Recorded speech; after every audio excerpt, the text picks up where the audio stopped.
Buenas tardes. Tout d'abord, je voulais m'excuser de ne pas parler votre belle langue, mais c'est ainsi.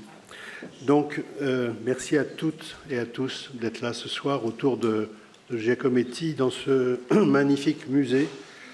J'ai pu visiter aujourd'hui l'exposition et j'ai vu les œuvres de Giacometti embellies, glorifiées au milieu de ces chefs-d'œuvre qui sont ici au Prado. Voilà, c'est un honneur. Tout d'abord, donc, j'ai intitulé cette rencontre « Quelques histoires autour de Giacometti ». Alors, pourquoi ce titre?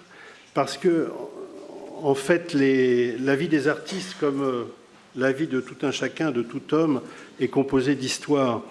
Et pour tenter de pénétrer dans l'œuvre de Giacometti, il faut comprendre, et tout au moins essayer de comprendre, d'où il vient. Donc, et l'homme et l'œuvre, en général, sont souvent mêlés, intimement mêlés. Donc, je serai bref sur les débuts de Giacometti, et j'en viendrai assez vite au Giacometti de l'homme qui marche, enfin de son œuvre qui a fait sa gloire. Et avant ça, je voulais vous dire pourquoi je me suis intéressé à l'homme qui marche et à Giacometti et pourquoi j'ai consacré 2 livres, donc L'homme qui marche et avant Le dernier modèle dont je vous parlerai plus tard, qui sont tous les 2 d'ailleurs publiés aux éditions Acantilado en langue castillane. Alors pourquoi je me suis intéressé à l'homme qui marche? Parce que quand j'avais 17 ans, j'étais allé en autostop avec un ami voir une exposition à Saint-Paul-de-Vence, à la Fondation MAG, et où il y avait une exposition consacrée à l'écrivain André Malraux, pour qui j'avais beaucoup d'admiration, qui était d'ailleurs le ministre de la Culture à l'époque. Et je voulais voir, c'était une exposition qui était intitulée « Le musée imaginaire d'André Malraux ». Et j'étais dans la cour, à l'extérieur, il y a la cour de Giacometti à Saint-Paul-de-Vence, à la Fondation MAG. Et d'un seul coup, il y a eu un orage très très violent et tout le monde, tous les visiteurs de l'exposition, les touristes et autres, se sont précipités à l'intérieur du musée. Et moi, je me suis retrouvé tout seul face à cette œuvre, donc à l'homme qui marche. Et c'était pour moi un choc. C'était en plus, il pleuvait donc et la statue ruisselait. Et j'ai senti quelque chose d'irrationnel et de très fort monter en moi, quelque chose qui m'a attiré, qui m'appelait, quelque chose de vraiment très très fort. Et je me suis retrouvé, en fait, j'avais l'impression de me voir en cette statue, parce qu'il y avait comme des vibrations, si vous voulez. Et je percevais cet équilibre instable, cette force tranquille et en même temps cette fragilité. Il avait à la fois l'allure d'un vagabond et en même temps quelque chose d'un conquérant. Je vais vous montrer d'ailleurs une photo de cette cour Giacometti, ça s'intitule ainsi. Là, on voit Giacometti face à l'homme qui marche. D'ailleurs, c'est un exemplaire. Ils en ont 2 à la Fondation MAG à Saint-Paul-de-Vence. Si vous avez l'occasion d'y aller, vraiment, allez-y, c'est magnifique. Il n'y a pas que ça, bien sûr, là-bas, mais c'est extraordinaire. Et il y a un des 2 exemplaires de l'homme qui marche qui a été peint par Giacometti, ce qui lui donne encore une autre sensation, si vous voulez. C'est le seul bronze qu'il ait peint. Voilà, c'est une originalité. Bien, alors nous allons passer au début de Giacometti. Donc, je vais passer rapidement, comme je vous l'ai dit tout à l'heure. Il est né en 1901, donc au début du XXe siècle. Il est né en Suisse, près de Stampa. Son père, Giovanni, était peintre, et peintre de paysages de montagne, puisqu'il vivait donc dans cette Suisse, dans les Grisons.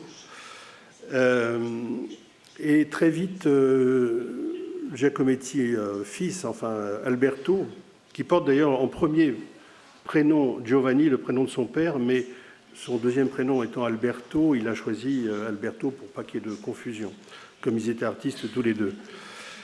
Et très jeune, et il a environ 16-17 ans, il fera ce qu'on appelle le tour d'Italie, c'est-à-dire il va voir les chefs-d'œuvre. Et là, il est très intéressé surtout par Giotto, et le Tintoret. Donc je passe sur cette période parce qu'on a hélas qu'une heure.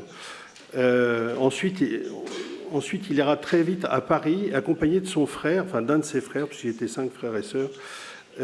Il ira à Paris et il s'installera dans le quartier de Montparnasse avec son frère Diego, qui, toute sa vie, l'accompagnera et lui servira d'assistant. Mais enfin, c'est plus qu'un assistant. Bon, d'abord parce que c'est son frère, mais c'est il veille sur lui, quoi. Vraiment, c'est lui qui mettra le soir, quand Giacometti partira traîner dans Montparnasse, c'est Diego qui viendra mettre des chiffons sur la glaise encore humide pour ne pas qu'elle sèche. Voilà. Donc il a été l'élève de Bourdelle à Paris, et déjà il était très inquiet de son art ou de ce qu'il allait faire et devenir. Et en fait, il avoue, dès cette époque-là, il a 20 ans environ, son impuissance à créer. Et nous le verrons plus tard, où il expliquera toute sa vie qu'il n'arrive pas, ses œuvres ne sont jamais abouties. Il est toujours insatisfait. Donc, si on continue très rapidement, il a été l'assistant, un peu collaborateur d'un très grand décorateur qui s'appelle Jean-Michel Franck. Et il a fait avec son frère, d'ailleurs Diego, ils feront des éléments de décoration, c'est-à-dire de décor, des sièges, des luminaires, des rampes, des poignées de porte, des choses comme ça, pour gagner sa vie. Mais c'est déjà, on reconnaît déjà le Giacometti qu'il sera plus tard, en fait. Et c'est un travail très original. Mais parallèlement, il rencontre les surréalistes, dont André Breton, donc le père du surréalisme, et il fera tout un tas de sculptures surréalistes qu'il appelait les objets désagréables. Vous savez, il y a ce fameux nez très proéminent, il y a des objets très curieux qui sont en déséquilibre, des choses comme ça. Et à cette époque-là, il fréquente donc les surréalistes, André Breton, Jean Cocteau, Georges Bataille, des écrivains, etc. Et c'est durant ces années-là qu'il fera pour la première fois une œuvre qu'il appellera La femme qui marche. Mais on y reviendra plus tard. Et c'est en 1932, et c'est la première fois où il aborde ce thème, on va dire. Mais c'est une femme qui a le plexus évidé. Voilà. Et c'est une sculpture très très lisse, en revanche. Ce n'est pas du tout le Giacometti qu'on connaîtra plus tard, tel que nous l'avons présenté ici au Prado. Je vais passer assez vite sur les périodes de guerre, de la Deuxième Guerre, où dès 1940, il rejoint ses parents pour visiter ses parents en Suisse, mais il n'aura pas le droit de revenir à Paris, donc il restera cloîtré dans un hôtel à Genève. Voilà. Et là, il fera des sculptures miniatures, vraiment microscopiques, d'1 centimètre même, qui tenaient dans des boîtes d'allumettes. D'ailleurs, il aura cette phrase, cette remarque: toutes mes statues finissaient par atteindre 1 centimètre, un coup de pouce et hop. Ça voulait dire leur fragilité et peut-être la fragilité de l'existence aussi à ce moment-là. Et dès 1945, il revient à Paris et il retrouve son frère Diego, qui lui a été un peu le gardien de son atelier rue Hippolyte Madron dans le 14e arrondissement, le quartier de Montparnasse. Pour revenir sur ces sculptures miniatures qu'il faisait dans ces années-là, en fait, c'était aussi pour dire la précarité de l'homme, prendre conscience de cette précarité. C'était la diminution jusqu'à la disparition.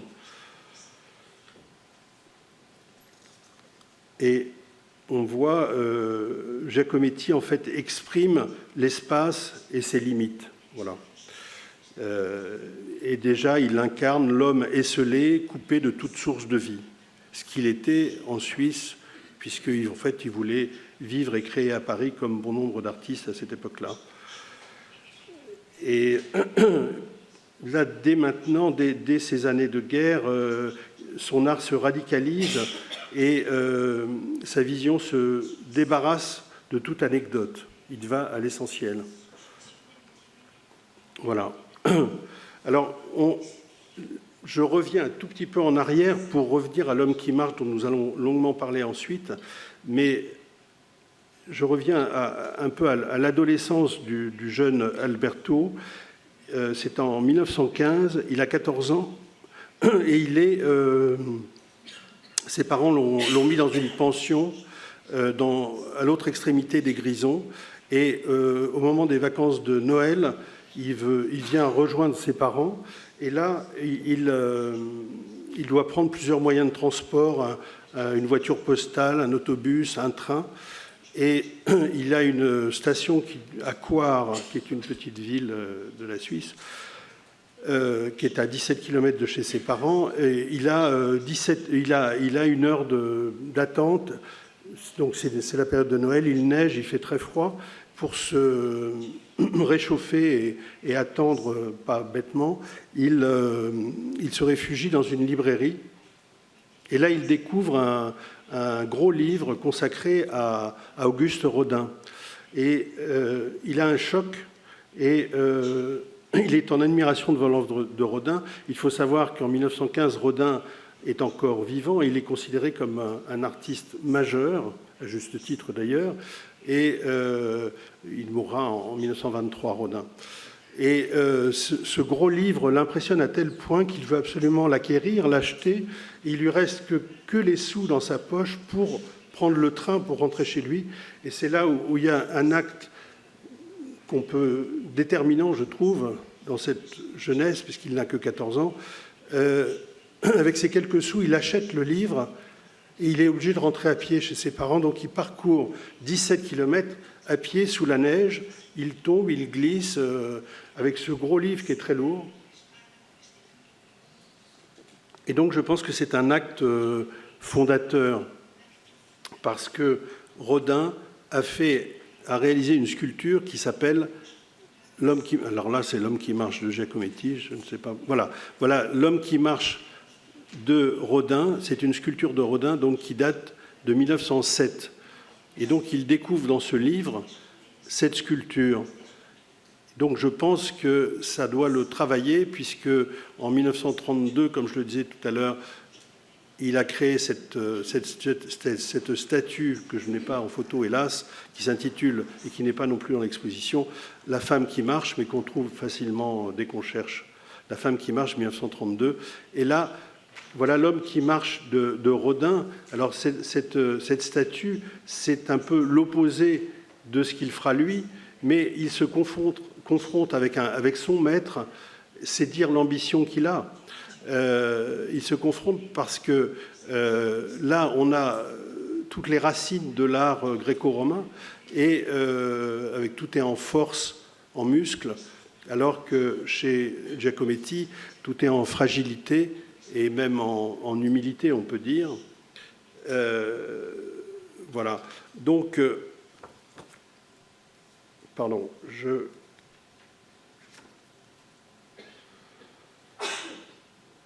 Voilà, donc lui, c'est une sculpture très malingre, très maigre. Donc la voici, la sienne. Et vous voyez, si on compare, c'est un peu l'opposé. Simplement, il ose intituler aussi sa statue « L'homme qui marche ». Voilà. Il y en a un qui dégraisse, c'est Giacometti.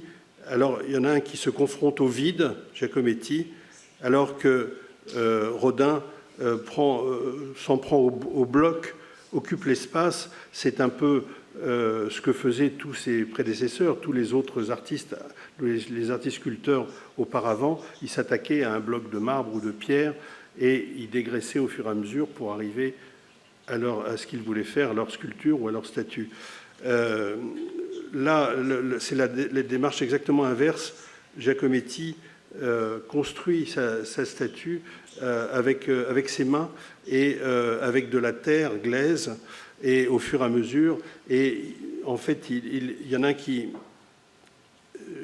Tout est en fragilité et en ascétisme, on peut dire, alors que chez Rodin, donc, tout est en force. Voilà. Alors, d'où vient cet homme qui marche ? Donc, on a dit qu'on vient de parler de Rodin, donc on comprend qu'il y a eu cette réminiscence qui est très forte et cette confrontation. Mais il y a plusieurs sources, en fait, parce que, en fait, Giacometti, comme je le disais tout à l'heure, a fait ce tour en Italie, et il a découvert non seulement l'art italien, mais aussi l'art étrusque, notamment à Volterra, où il a découvert cette statue qui s'intitule « L'ombre du soir ». C'est une statue filiforme qui fait environ 70 cm de haut. Alors là, l'homme ne marche pas, mais il y a cette maigreur qu'on retrouve évidemment chez Giacometti. C'est vraiment filiforme. C'est une statue qui date du IIIe siècle avant Jésus-Christ. On peut imaginer qu'il y a une influence. Bon, bien sûr, là, il y a les bras le long du corps. Giacometti mettra les bras de l'homme qui marche en mouvement. Et toute son adolescence, et même longtemps après, Giacometti avait un livre de chevet d'une historienne allemande consacrée à l'esthétique, justement, égyptienne, à la sculpture égyptienne. Et donc là, voilà par exemple une sculpture égyptienne, et voilà une autre, le chariot qui figure dans l'exposition ici au Prado. Là, c'est une inspiration directe, il n'y a pas de filtre. C'est cette femme qui se tient debout. Vous voyez, on voit bien, même avec la statue étrusque, qu'il y a quelque chose de similaire. Hein. D'ailleurs, dans ce livre qui ne le quitte pas, ce livre de cette historienne allemande,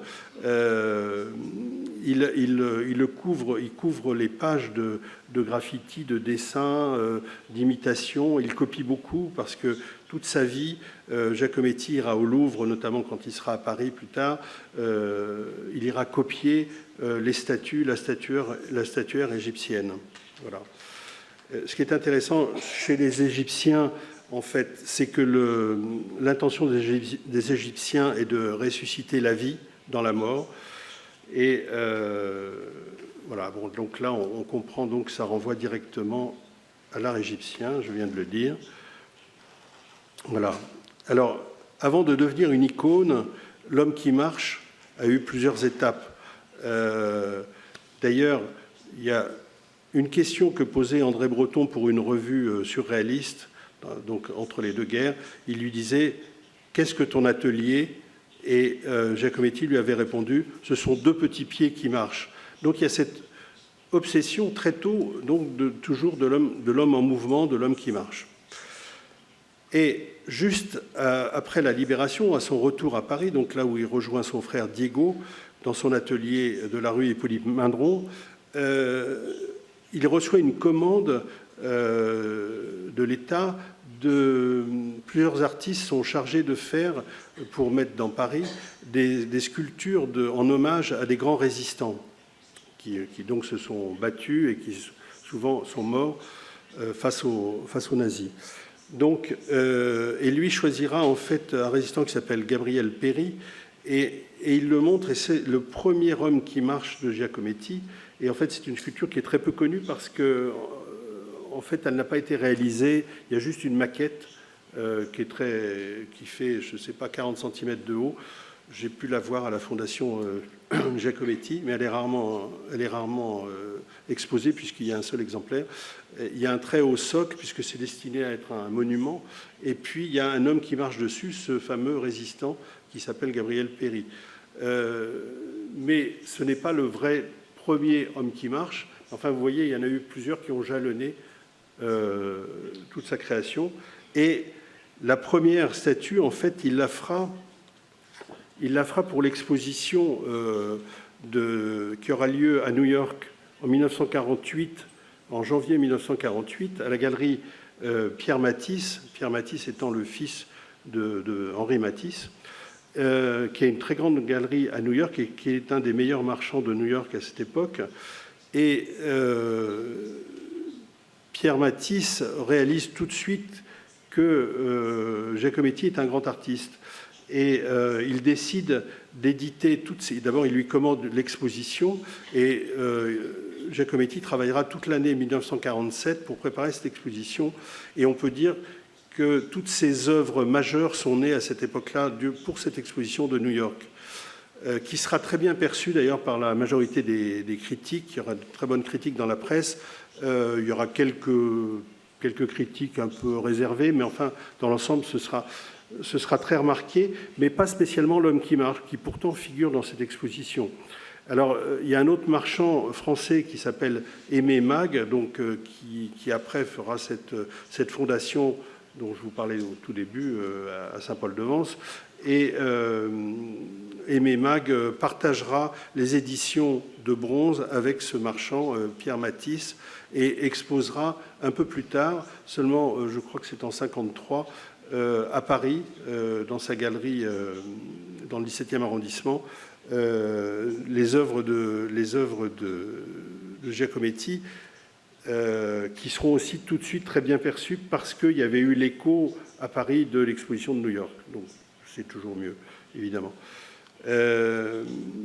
Donc c'est vraiment l'exposition fondatrice de l'œuvre de Giacometti, c'est 1948 à New York chez Pierre Matisse. Il y a entre autres l'homme au doigt, c'est un homme qui pointe son doigt comme ça, et il y en a un autre avec le bras tendu. Voilà.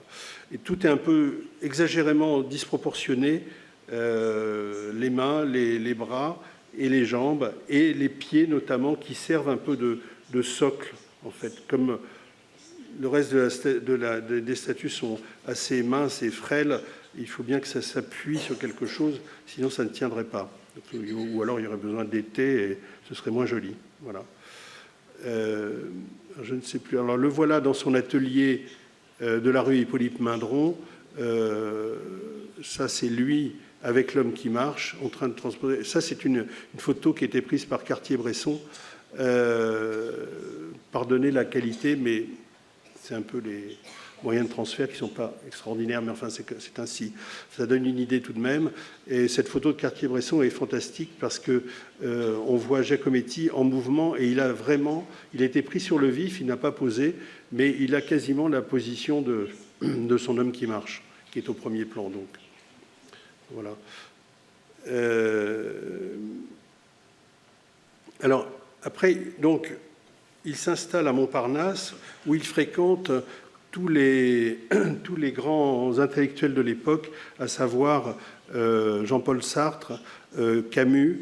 Il est très attiré par les philosophes et par les intellectuels, car Giacometti adorait parler et c'était un très grand... Il avait une art de la conversation. Ça le détendait et d'ailleurs, il aurait aimé écrire. D'ailleurs, il a écrit... c'est réuni d'ailleurs dans un volume, je ne sais pas si c'est traduit en langue castillane, mais je pense peut-être, mais c'est réuni en tout cas en français, ses écrits, ça s'appelle simplement écrit parce que c'est un livre qui a été après rassemblé, où on a rassemblé tout ce qu'il a pu dire, les bribes de phrases de ci, de là, mais c'est très pensé et un jour il a avoué qu'il aurait aimé être écrivain, voilà, mais qui se sentait impuissant face à l'écriture. Enfin, cela dit, il le disait bien aussi pour son art. Alors, donc, il fréquente tous ces gens extraordinaires, notamment Jean Genet. Je crois qu'on a une photo, voilà, là on le voit travailler. Attendez, voilà, par exemple, le voilà avec Jean Genet, entre autres. Donc il est à Montparnasse, il fréquente, je disais, Jean-Paul Sartre. Jean-Paul Sartre jouera un très grand rôle parce que, comme vous le savez sans doute, il est l'auteur d'un livre capital qui s'appelle « L'existentialisme est un humanisme », qui dit, entre autres, il y a une phrase clé de ce petit livre, bréviaire même, je dirais, d'après-guerre, qui est « L'homme est ce qu'il se fait ». Et donc là, on rejoint totalement l'homme qui marche parce que c'est la meilleure illustration de l'existentialisme, c'est peut-être cette statue de Giacometti.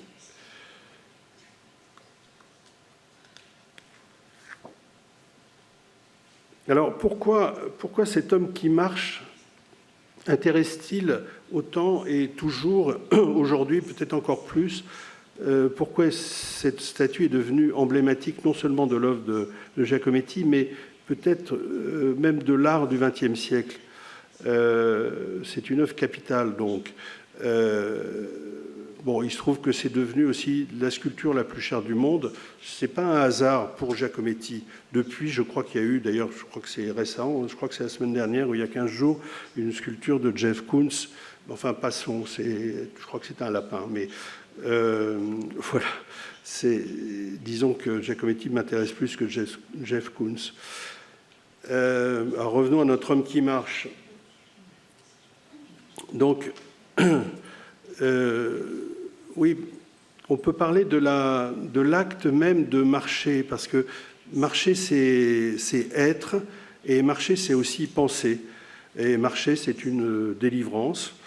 D'ailleurs, il y avait Nietzsche, Nietzsche d'ailleurs, qui habitait aussi la Suisse et la région où il y avait les parents et là où est né Giacometti, Langadine.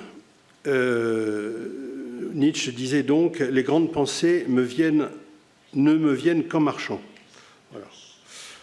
Mais c'est vrai qu'en marchant, on pense, et le cerveau est en marche aussi, il n'y a pas que les jambes. Et donc, marcher, c'est aussi poser la relation de l'être face au monde. Alors revenons à la création même de Giacometti. Là, on le voit justement en train de sculpter. Alors, il travaille vraiment, bon, les photos sont imprécises, mais il travaille vraiment avec les doigts, avec les mains, avec les doigts et avec les ongles, et parfois avec un petit canif. Il est très appliqué, il passe des heures et des heures sur une même statue. C'est toujours son frère Diego qui lui arrache les statues parce qu'il considère que ce n'est jamais achevé. Et en fait, son leitmotiv à Giacometti, c'est créer, c'est échouer. Créer, c'est échouer, et c'est aussi d'ailleurs une phrase qu'aurait pu dire Samuel Beckett. Voilà. Alors, comment travaille-t-il? Donc, je viens de le dire, avec des matériaux très pauvres. Hein. Il utilise des bois récupérés, je sais pas, de cajots, de caisses en bois, des bouts de ficelle, vraiment, du chanvre qu'utilisent les plombiers, de la terre glaise, bien sûr, pour ça, c'est la structure en bois, et en chanvre et en ficelle, et après, il y a de la terre glaise. Et il bâtit une frêle structure, et sa sculpture reste la fragilité même. L'homme qui marche, encore une fois, en est la figure la plus démonstrative, quoi. Et il part du vide, et comme je le disais tout à l'heure, il ne part pas d'un bloc, d'une masse, comme le faisaient et le font toujours, d'ailleurs, la plupart des sculpteurs. Donc voilà. Il y a un effet d'apparition, de disparition. On peut dire qu'il fait chanter le vide. Voilà. Et son autre leitmotiv, en dehors du fait que créer, c'est échouer, ne jamais parvenir à ce qu'il désire faire, mais en fait, c'est ce que disent la plupart des grands artistes. Ils ne sont jamais satisfaits. Il faut se méfier quand un artiste est satisfait de son travail. Donc son leitmotiv aussi, c'est recommencer, recommencer et recommencer. On peut voir, donc, je disais, il travaille avec ses doigts, on peut voir l'empreinte sur certains de ses plates, on voit l'empreinte de ses doigts. Hein, donc, voilà. Alors, venons-en à Alberto. Quel homme était-il, en fait? Parce que c'est très difficile de cerner cet homme qui était un peu double. Alors, d'un certain côté, c'était un intellectuel qui fréquentait les intellectuels, mais c'était en même temps l'artiste qui passait son temps et sa vie même dans son petit atelier qui était minuscule, rue Hippolyte Mindron. Il travaillait en costume noir ou sombre, avec une cravate toujours, et il sortait, il était rempli de poussière de plâtre. Alors, le soir venu, en fait, il passait son temps à aller dans les bars de Montparnasse, et il fréquentait des bars un peu louches, enfin, où il y avait des filles, en fait, on peut le dire, des prostituées. Donc, les clients qui voulaient, après, pouvaient aller dans un hôtel avec ces filles-là. Et notamment, il allait rue Bréa, à Montparnasse, là, il a rencontré un soir une nouvelle venue, une nouvelle recrue dans ce bar, qui avait à peine 20 ans, et elle se prénommait Caroline. En fait, ce n'était pas son vrai prénom, mais c'était un peu son nom de guerre. Et tout de suite, il a eu un coup de foudre pour cette jeune femme, qui était donc prostituée ou jeune prostituée. Et ils ne se sont pas quittés de la soirée, et même de la nuit. Ils ont remonté le boulevard, arpenté le boulevard du Montparnasse. Ils ont bu du vin blanc, bu des cafés, etc., jusqu'à l'aube. Et ils se sont revus le lendemain. Et en fait, ils sont devenus amants. Et elle est devenue son modèle. Et en fait, ce sera son dernier modèle. Et donc, d'ailleurs, je dois avoir une photo. Voilà, ça c'est la couverture de mon livre de l'édition française. Et donc, on voit Caroline, qui est une très jeune fille. 40 ans les séparent, hein, donc quand ils se rencontrent. Et cette femme, il se trouve que je l'ai rencontrée à la fin de sa vie. Je l'ai rencontrée en 2011, je crois. Elle avait 73 ans, elle est morte l'an dernier. Et elle m'a confié beaucoup de choses et j'ai pu étudier, elle a pu me raconter son rôle de modèle face à l'artiste. Et c'est toujours intéressant ces échanges parce qu'on a là, un témoignage de tout premier ordre, quoi. Alberto était fou d'elle, et à tel point qu'il avait rencontré à la même époque un professeur que lui avait présenté Jean-Paul Sartre, un professeur de philosophie japonais qui s'appelait Isaku Yanagihara, et qui avait une figure, un visage presque de marbre, avec des pommettes hautes, un visage très très lisse, comme parfois peuvent avoir certains extrêmes orientaux.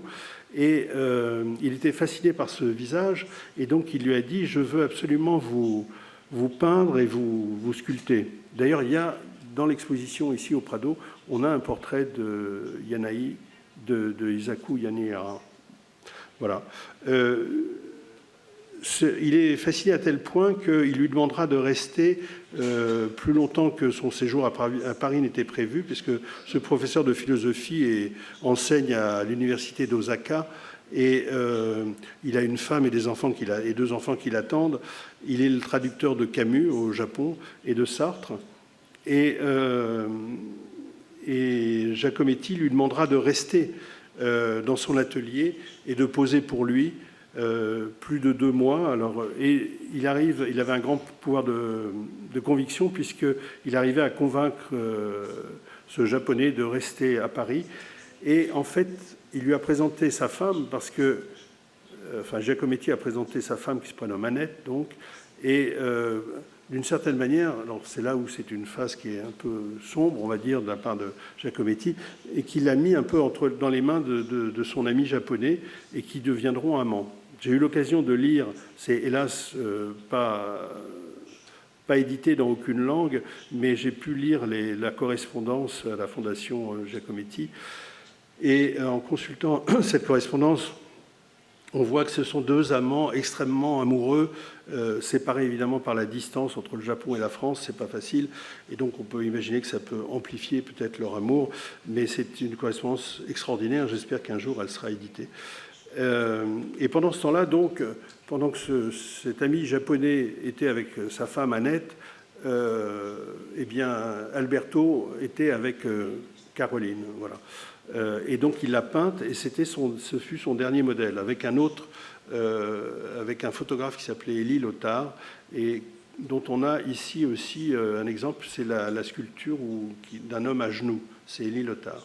Voilà. Ce sont les dernières œuvres de Giacometti.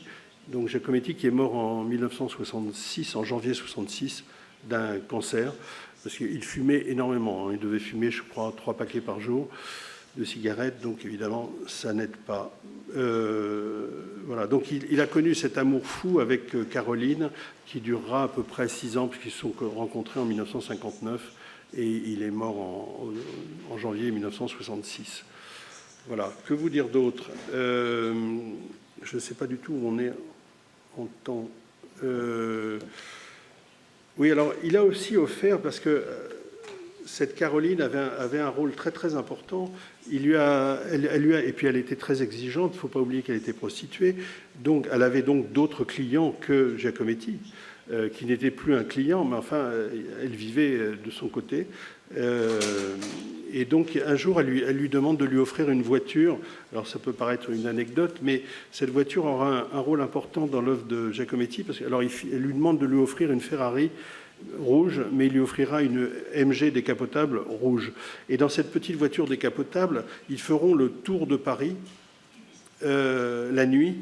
Et Giacometti, qui n'avait pas son permis de conduire, dessine Paris, les rues de Paris avec des personnages. Et ça donnera lieu à un livre qui a été édité par Thérial, je crois, qui était aussi l'éditeur d'une revue qui s'appelait Verve. Très belle revue. Et ce livre s'appelle Paris sans fin, FIN bien sûr. Donc cette Caroline a joué un rôle important en dehors de l'amour qu'il lui portait. Elle l'emmenait aussi voir, il lui disait « je veux aller voir les feuilles », parce qu'en fait il ne quittait pas Paris, Giacometti. Il était passionné par son art, c'est un artiste total qui se consacrait totalement, jour et nuit quasiment, à son art. Et de temps en temps, il lui demandait de l'emmener voir les feuilles. Ça voulait dire l'emmener dans un bois près de Paris, à Meudon. Et puis, il faisait le tour d'un arbre et puis il revenait, parce qu'il adorait les arbres. D'ailleurs, il en a dessiné quelques-uns. Que vous dire d'autre? Oui, Giacometti, pour cerner sa personnalité, était un homme totalement désintéressé, puisqu'il n'avait pas de compte en banque, ce qui était encore possible sans doute au début des années 1960, et il cachait son argent sous un matelas. Et un jour, cette Caroline est arrivée avec ses proxénètes, deux sortes de gangsters, donc, qui sont arrivés à bord d'une grosse voiture américaine, et ils sont arrivés dans son petit atelier de la rue Hippolyte-Maindron, et ils lui ont demandé son argent, et Giacometti leur a dit, mais écoutez, servez-vous, prenez tout ce que vous voulez, c'est sous le matelas. Et les deux types se sont servis, ont bousculé une sculpture au passage qu'il a rattrapée de justesse, mais ils n'étaient pas intéressés par l'art, et donc, fort heureusement d'ailleurs, et donc, et Giacometti se fichait complètement de l'argent. Donc, voilà, en gros, je pense avoir fait à peu près le tour de ce que je voulais vous dire aujourd'hui. Alors, pour répondre, peut-être pour essayer de mieux comprendre encore qui était Giacometti, il y a une phrase, une de ces petites réflexions qui est dans ses écrits, justement, où il dit « Je cherche, en tâtonnant, à attraper dans le vide le fil blanc du merveilleux. » Voilà. Donc, je cherche en tâtonnant à attraper dans le vide le fil blanc du merveilleux. C'est à la fois, ça résume à la fois son œuvre et l'homme qu'il fut. Voilà, je crois qu'on va s'arrêter là. Ah oui, je peux vous parler avant, pardon, je peux revenir un petit peu en arrière, parce que d'un seul coup, je vois cette œuvre qui est un dessin. Je ne vous ai pas parlé du rôle du dessin chez lui, qui était très important. Enfin, j'en ai parlé brièvement tout à l'heure. Il avait pour habitude de crayonner inlassablement. Il passait son temps, donc, quand il n'était pas à son atelier, il était dans des cafés et à boire du café ou du vin blanc, et il crayonnait sur son courrier, sur les enveloppes, sur le papier journal, et le dessin était très important. Alors c'était non seulement pour entraîner sa main, mais aussi pour ça lui servait d'étude préparatoire à ses tableaux et aux sculptures. On n'a pas parlé trop de ses peintures. C'est aussi un grand peintre. Donc ici, au Prado, on en a quelques exemples. On a des très beaux exemples de ses peintures, des portraits essentiellement. Et ce qu'essayait de saisir Giacometti, c'était le regard de ses modèles.